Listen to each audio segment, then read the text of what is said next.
Welcome again in our series of teaching, whereby we are dealing with the subject, the role of a pastor, where we are seeking to know who is a pastor, what is his actual function in the local church. We said that pastors are men and women entrusted with a grave responsibility of providing spiritual authority over the congregation. So pastors are men and women who have special spiritual authority over the congregation. Pastors are not motivational speakers, but they are people who are declaring the whole counsel of God. Pastors are the custodians of God's oracle. Pastors are the custodians of truth. Pastors are men and women who are there to interpret the oracles of God accurately to the people. Paul says, I have preached the word of God unadulterated to you, O Corinthians. So pastors are not the compromisers of the word of God, but the declarers of truth, the broadcasters of truth, the people who washes their hands of the blood of men by declaring the whole counsel of God. So pastors are the interpreters of God's truth. In their mouths, their lips are filled with the knowledge of God. Their mouths are filled with the truth of God. They are men and women who are always ready in season and out of season to declare the heart of God, the mind of God, and uncompromisingly to their generation. Therefore, we said one of the critical responsibilities of a pastor is that of praying for men and women, praying for the congregation. So this responsibility comes first before preaching. So a pastor ought not to be the one found preaching to men before praying for men.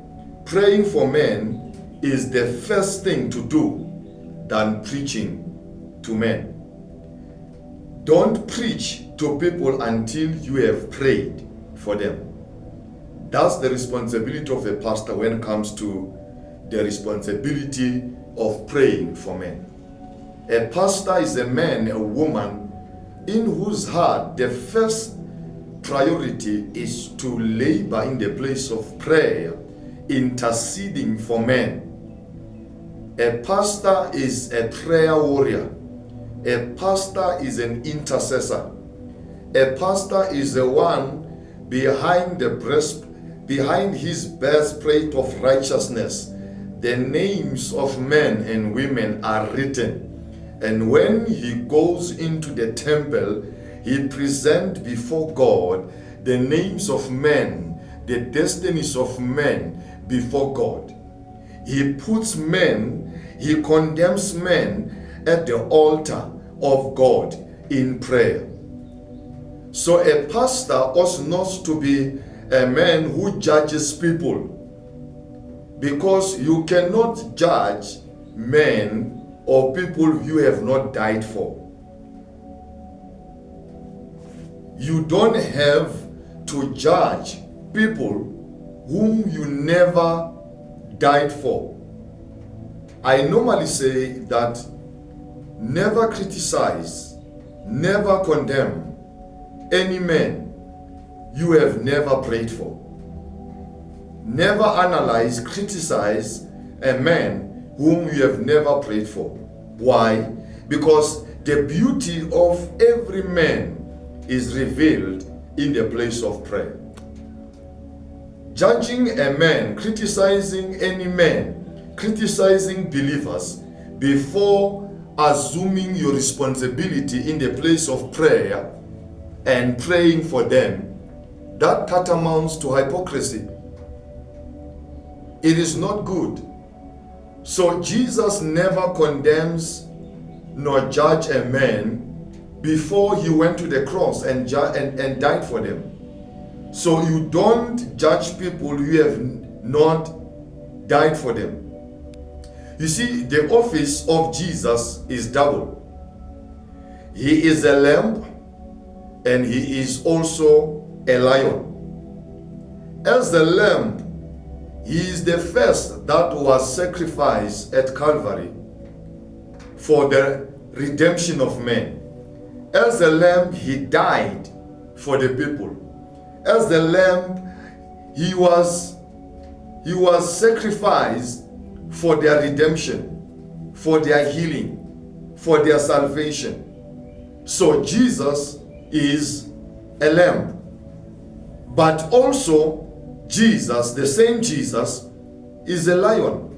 And as a lion, he comes as a judge. But now I want you to see this. He first died for men as a lion.